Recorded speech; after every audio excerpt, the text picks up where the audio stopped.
Welcome to My Friend in HR. I am your host, Jasonic Courtney, your friend and your guest into the elusive world of human resources and career fulfillment.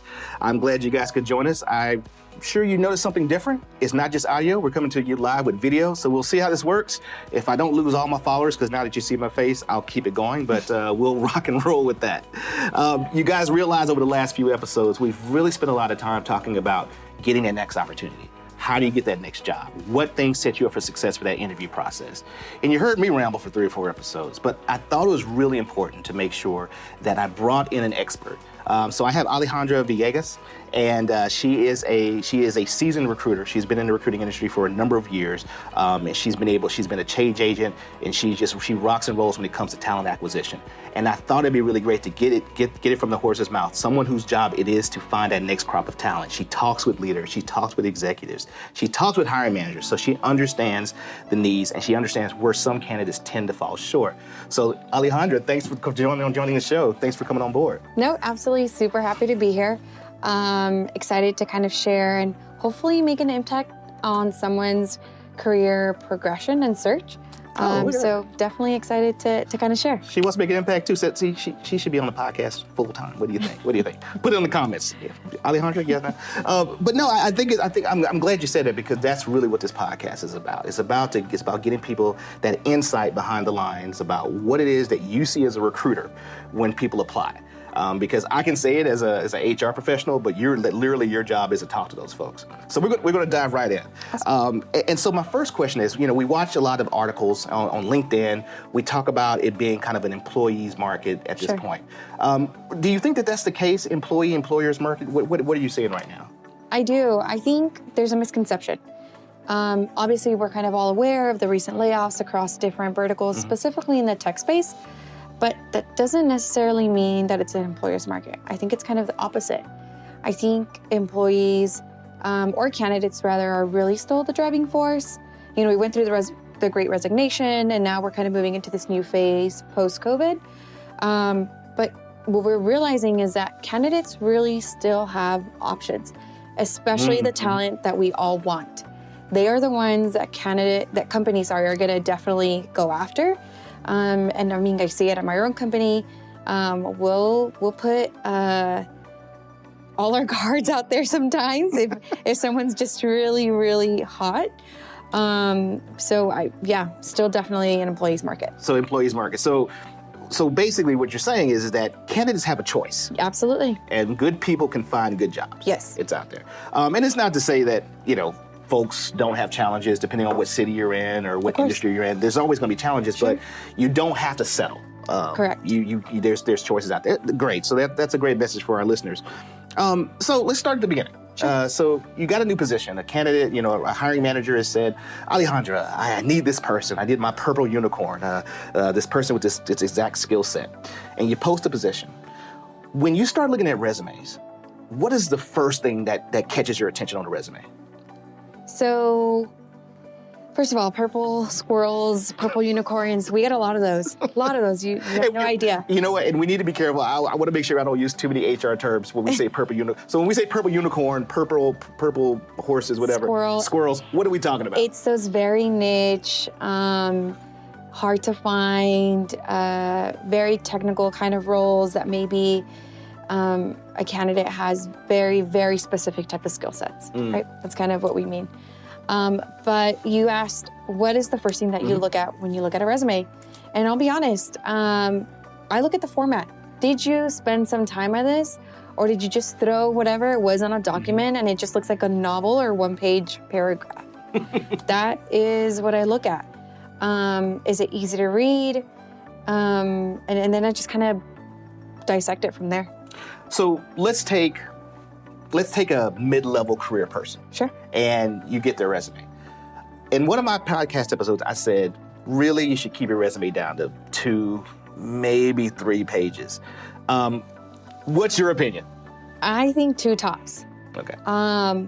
Once it goes past that, for me, it's a matter of, can you articulate what you really accomplished in your roles? And if you can't do that when you have time by yourself, when you're not in front of a company or an interviewer or a hiring manager, then there is a bigger issue there. 2 pages max, because if not, I'll be honest, typically you're not the only candidate that's applied to the opportunity. There are other resumes in the bank.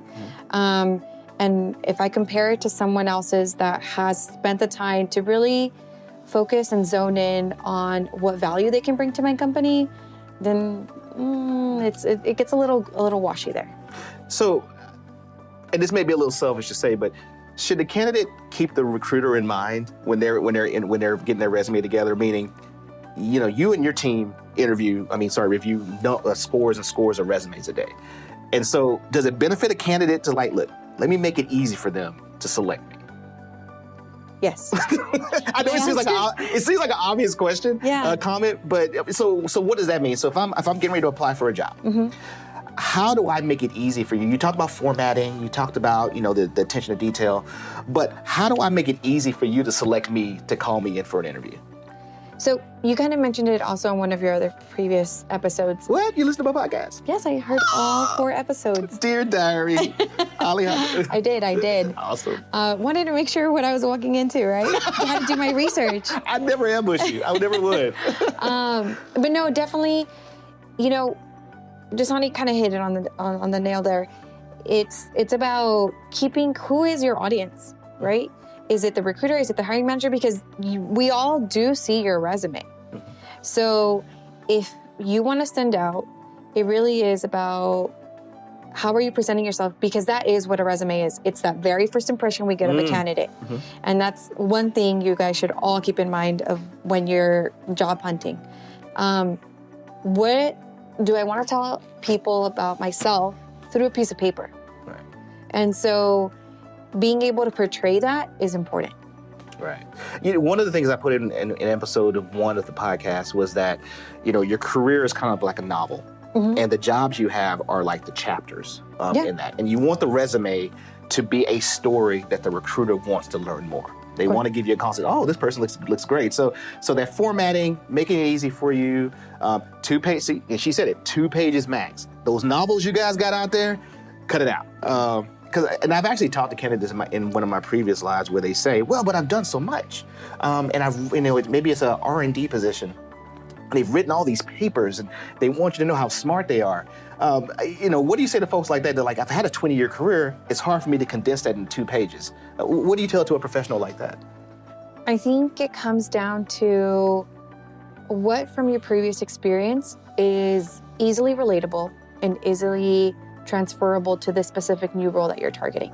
That's what you need to highlight, right? Once upon a time, I used to be a checkout clerk at Marshall's. You will not find that on my resume, right? It's not something related to my career where I want to go. And so it should tell a story. Absolutely. I love it. So you mentioned you definitely have to be intentional about what you put on it. And I know you've mentioned that in one of your previous episodes. And so definitely just kind of echoing that. Your resume should be specifically for that role. And kind of maybe skipping ahead here, maybe some other things you want to touch on, but you brought up on one of your episodes, what is it that you really want to target in your career, right? This is that. This is you kind of pitching yourself, giving your elevator speech to someone that you have no idea who they are, what their personality is, and so how are you going to capture me? It's by showing me what value you bring to that specific experience, that specific opportunity, that specific role, and how can what you've done in the past tie to what I'm looking for. I love it. It's as if she was doing the other podcast episodes with me. We're totally aligned on that. So, story time. Okay. All right? And again, I can't even start to count the number of positions you filled in your entire recruiting career. But I'd like you to look back in your brain and pull out a story of where a poorly designed resume really kind of tanked a candidate, where it's just, wow, this person probably was great, but the manager just could not get past the bad formatted resume. Is there a story like that? So it actually happened when I first started at my recent company. I was getting a general understanding of what we would do.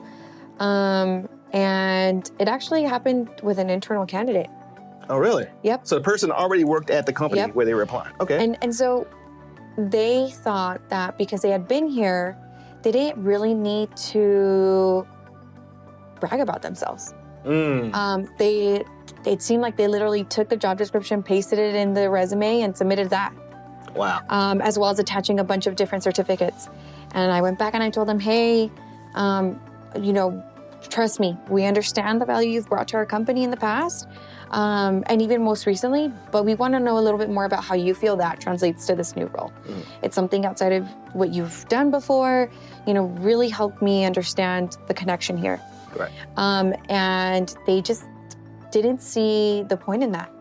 So really? So you gave that advice and they just like, eh. Yeah, and so they moved forward and I submitted what they had, and the manager said if they can't spend the time on highlighting their experience and again, how they can bring value to my role, then I'm not sure they're the right fit. Wow.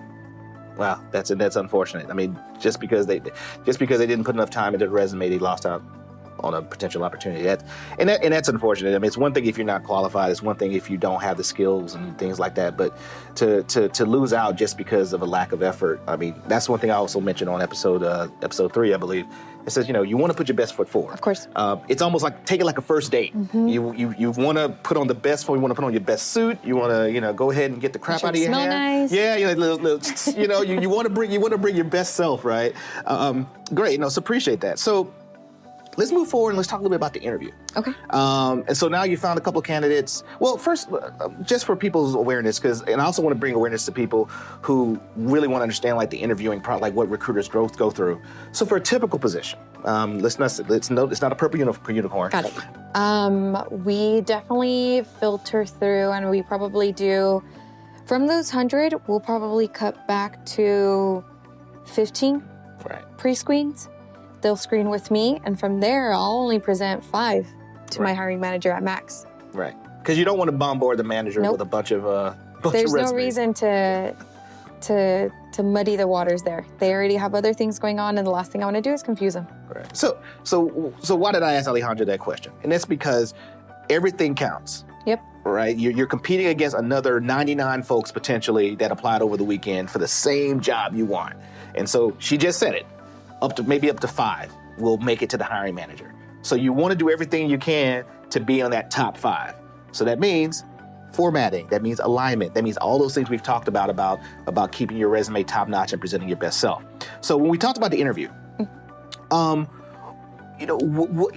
are some mistakes you've seen candidates make when they showed up for an interview? When they show up for an interview, first of all, you didn't take the time to Google how far it would I can take tell there's from some your passion house. behind this. This is great. Did you map out your time? Did you take into consideration our city's traffic? Did you dress the part? Did you ask me what the dress code was? Most of the time I'll provide that information, but I'll be honest, I'm human. Sometimes I forget. So someone definitely don't want you to show up in flip-flops and a t-shirt, right? But what about, let me ask you a question. So, but a lot of interviews are happening via Teams. Sure. So does the same dress code apply if it's a virtual versus in person? Absolutely. If you are in Teams, you need to be in a quiet area with a clean background. I don't want to see all of these different posters in your background or your undone bed, because those are other people may disagree, right? But it shows part of your character. So just if you can't find an empty space in your house, just a blank wall. Quiet space, definitely no distractions, because we can tell when you're looking somewhere else, or when you're taking a little bit too long to Google an answer.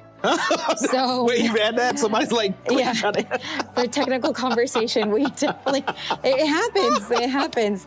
Or you'll see someone even telling them what to say in the background. Wait, you hear somebody whispering like? You can tell that they're trying to figure out, and you know that they're not looking at a screen, they're looking at somebody. Oh, wow. So it happens. So definitely make sure you're alone. Put your phone on mute. A lot of it seems like common sense, but you'd be amazed in certain circumstances. It just kind of goes over people's heads sometimes. A lot of times we hear the term cultural fit, for an organization. So I'm going to break this up into two quick questions. Number one, Sure. is cultural fit still a thing? And if so, how do you determine cultural fit? That's a great question. And it's definitely something that we're seeing kind of shift in the workspace. We're seeing more of cultural add instead of cultural fit. I think a lot of it has to do with us just being more aware of the demographics within the workspace, whether that's the differences in generations or in just population. And what we're realizing is that external new perspectives really do add value to the workplace. And so sometimes, and it's a proven fact, people hire people that are like them, right?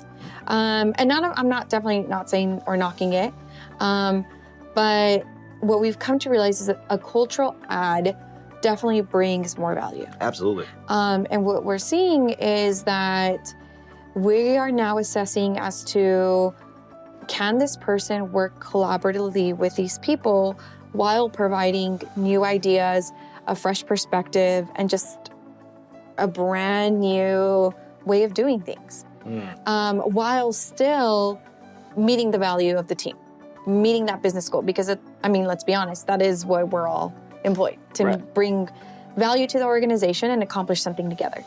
So that's kind of the movement we're seeing, and we see it be a better success as more and more teams start to adopt this. I love it. And just so everybody's aware, like Alejandra and I do a lot of work together on the diversity, equity, and inclusion space. And so, I'm totally seeing that too. And I love that whole aspect of shifting to a cultural add versus a cultural fit. Because there are studies out there that shows that the more diverse organizations are, the more you avoid groupthink. They tend to be more profitable. There's all kinds of studies out there in Harvard Business Journals that talk about the value of having that. And so not getting stuck in that whole terminology of cultural fit, I totally love it. Here's a great question for you. What do you think about a candidate who applies for multiple positions within your organization? So, I kind of disagreed with you a little bit. No! I will be honest. That's all the time we have for today on My Friend Nature. In my line of work, we actually hire for a similar role across many different locations. So for me, in that specific opportunity, it's actually a win. If a candidate applies to multiple locations, even though the work at that specific area is a little different than the last area they applied to, the concept of the role itself is similar. And so to me, that means, hey, flexibility. I may not be able to hire this person here, but over here, they'd be a total plus. Okay, so now, here, I gotta ask though. But you say that they're similar roles. Yes. Okay. So I get where you're going, right? Now, you mentioned, I believe, someone, applying in marketing or HR or business development, different complete verticals, right? Here's where I think that there may be some gray. Okay. If it's a coordinator type job in each of those verticals, I think that the skill set's definitely transferable, right? If I'm applying to an operations coordinator versus a marketing coordinator versus an HR coordinator, sure, there are some differences, but the foundation should still be the same in some of those areas. At least I think so, right? And I have seen people make the change. Now, if I'm seeing someone apply to a VP role versus, analyst versus an engineer versus an accountant. In that, I'm like, okay, buddy, we probably need to take a step back. By we, I mean you as a candidate need to take a step back and just kind of reevaluate. What do you really want, right? If it's high money, I get it. At the end of the day, we're all still here to make a living that we all love and that can enjoy, but definitely need a come to moment with yourself and just really understand your strengths and weaknesses and where you can really grow and bring value. And then also the in story. that sense, Hey, it's okay. My wife disagrees with me, so it's totally fine if you disagree with me. But that's what it's about. It's about having different perspectives. Sure. But you bring up a very good point. It's about really kind of the totality of it all. If it makes sense, then it makes sense. Yeah. But just make sure it makes sense. Yes. Yeah. All right. So we're going to move on towards it so that the interview process is over. And now we get to the negotiation phase or the offer phase. Okay. So as a recruiter, you're often the middle person Yes. between the candidate and the hiring manager. Sure. First question. In general, what do you think about when a candidate tries to negotiate? I do not see any issue with that at all. Most of the time, I actually expect it.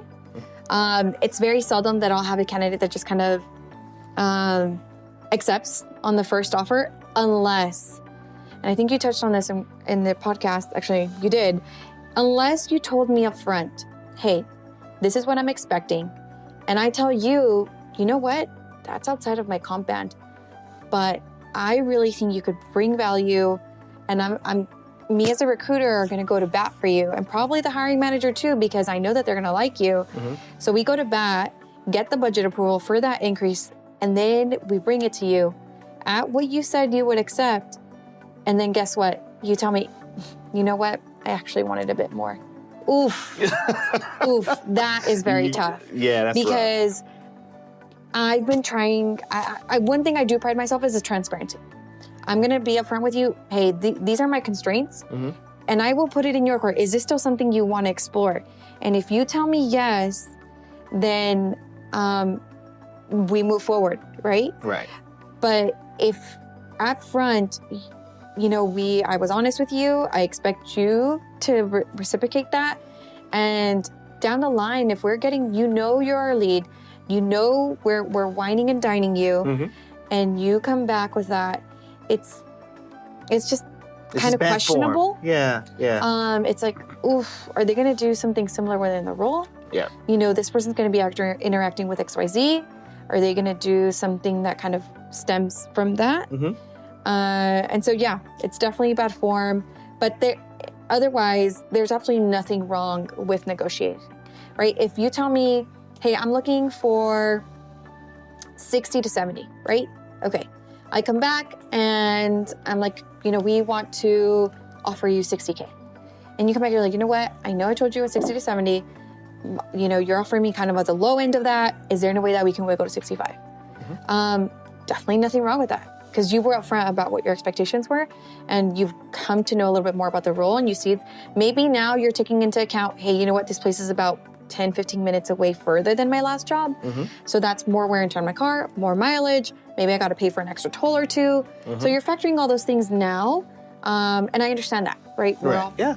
So it kind of balances out. Definitely nothing wrong with that. And so, and I very rarely speak in absolutes, but in the podcast, I did make an absolute. Like, I have never actually seen an offer get completely withdrawn just because a candidate tried to negotiate. No.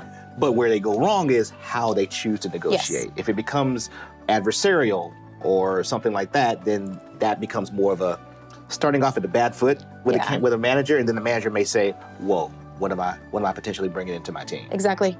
So, all right, well, good. So again, negotiate. You can always negotiate. The worst thing you can do is say no, and then you still have the offer. Right? Exactly. So when you look on LinkedIn, and I know you've seen these too, because I've seen a ton of them, there's a lot of folks that complain about how long the recruiting process takes, right? They always say, oh my God, it took 3 or 4 months and no one ever called me back, and these things like that. What do you say to folks like that in terms of like people who complain about the length of the typical recruiting process? I'll tell you that sometimes those actions don't come necessarily just because we want to. I'll be honest, a recruiter's job is to fill those roles and to fill them quickly, right? One. You guys even have metrics We that have measure metrics. that measure. So the longer a role is open, hey, that's my bonus that's going to be. Yeah, right, exactly. Yeah. So trust me, I'm trying to get you in the door, that offer out, let's go. From a hiring team perspective, that team is impacted negatively sometimes. If the role is vacant, then who's doing the work? More often than not, it's being broken apart between team members or maybe even the hiring manager itself. So they are probably right alongside me trying to get this role filled as soon as possible, right? So sometimes there's just circumstances that delay us. Maybe budget constraints, maybe travel plans, maybe someone got sick, you know, if something's taking a little while longer, it could be something very easily related to that. I would be remiss to not say sometimes the interview process just does include everyone on the team to speak with you. And trust me, you know, as recruiters, we understand that's not optimal, right? We're not here to waste anyone's time.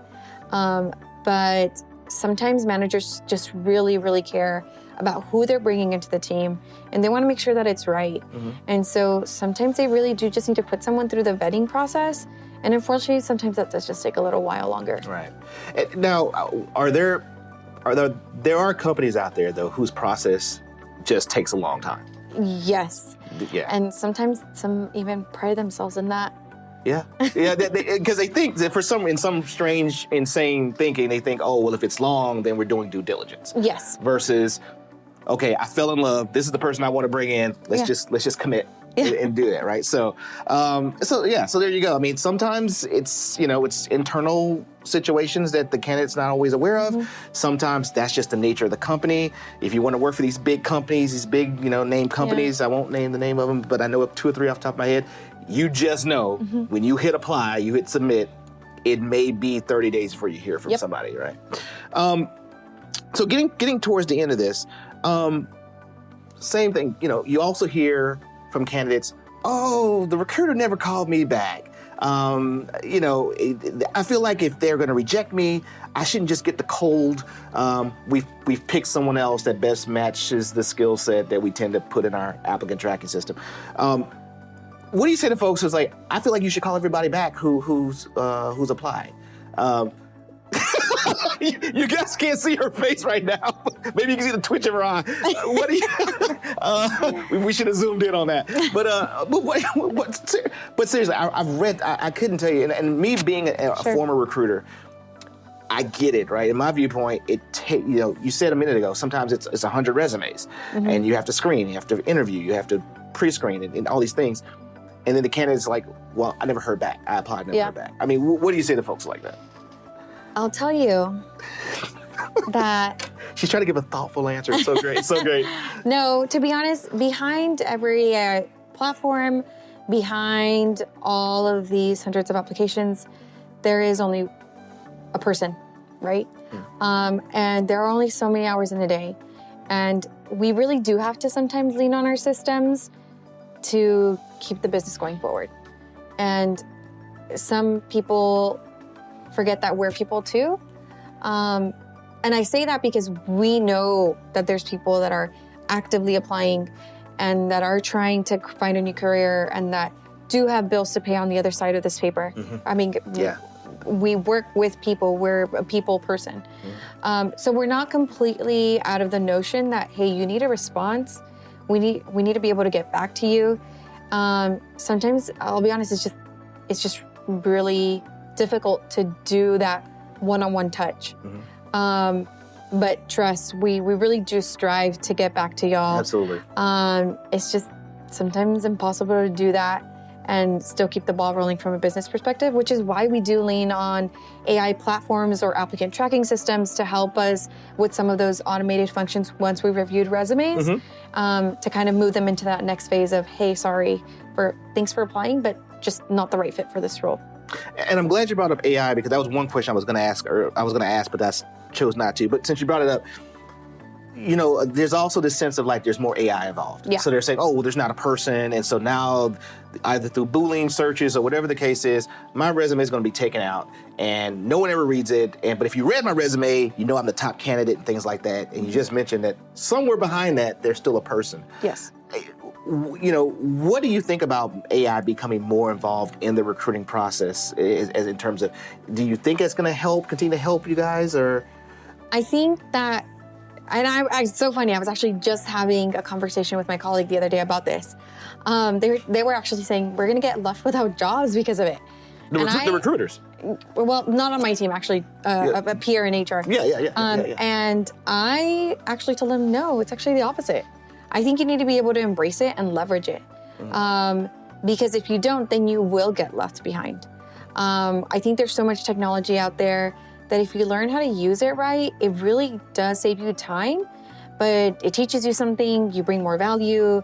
not just to you, but your business and your hiring managers as a recruiter. So as far as a resume goes, you had mentioned in one of your podcasts, shifting your resume to be formatted so that it is friendly for AI. And that's really the ticket. There's so many companies that lead on these types of platforms. And if you're not becoming more aware of it and just kind of understanding that that's the shift that we're going towards, then it will be a little harder to get a call back. Making sure that your resume is concise, making sure that it has the right words, making sure that it's not just a copy paste from a job description or a job posting. Those are types of things that these AI functions pick up. Right. So, Alejandra, I really do appreciate you having some time and talking, because I think our viewers and listeners, I love being able to say viewers now. I can say viewers. But our viewers and listeners really got a lot out of your insight, because again, this is literally her role. This is what she does. She's out there trying to find the next generation of talent. What's one thing you'd like our listeners and viewers to take away from this? Just that one golden nugget that'll lead them to career fulfillment. What would you say? I think it really is, like I said at the beginning, your resume is the very first impression anyone at that company is going to get about you. It is about you understanding that your resume is going to take time. It's not something that you can just put together last minute. It's something that you need to be intentional about. And you really need to think about, what do you want your first impression to be for that company? When I connect with you as a recruiter, what story are you trying to tell me through a piece of paper, and then kind of share more insight on as we connect on a phone call. Absolutely. So there you go. Impressions matter. We can get as technologically advanced as we want to, but at the end of the day, it's about putting forth the effort. It's about putting forth the initiative. It's about those little details that will put you ahead of the pack and lead you down the path of career fulfillment. My friends, I appreciate you guys once again joining us here. Tell me in the comments, whether or not this video feed, this video actually works for you, or you just rather me get off camera and just stick with voice. We'll see. The camera didn't break, so I'm assuming we'll be successful for next time. But anyway, as always, folks, I really appreciate you guys tuning in. Hopefully you got some good nuggets about the recruiting process and some tips that will help you be successful in your next career journey. Please thank my guest, Alejandra, for joining us and sharing her insights, as always. If you want to connect with Alejandra is very active on LinkedIn. She's very active on the diversity, equity, inclusion front. So you can find her. You can find her on LinkedIn account. As always, with My Friend in HR, you can email me at myfriendinhr@gmail.com, and you can find us on Instagram at myfriend_HR. As always. So until next time, not just to others, but to yourself. And remember that your job is meant to support your life. Your life is not meant to support your job. Until next time, my friends.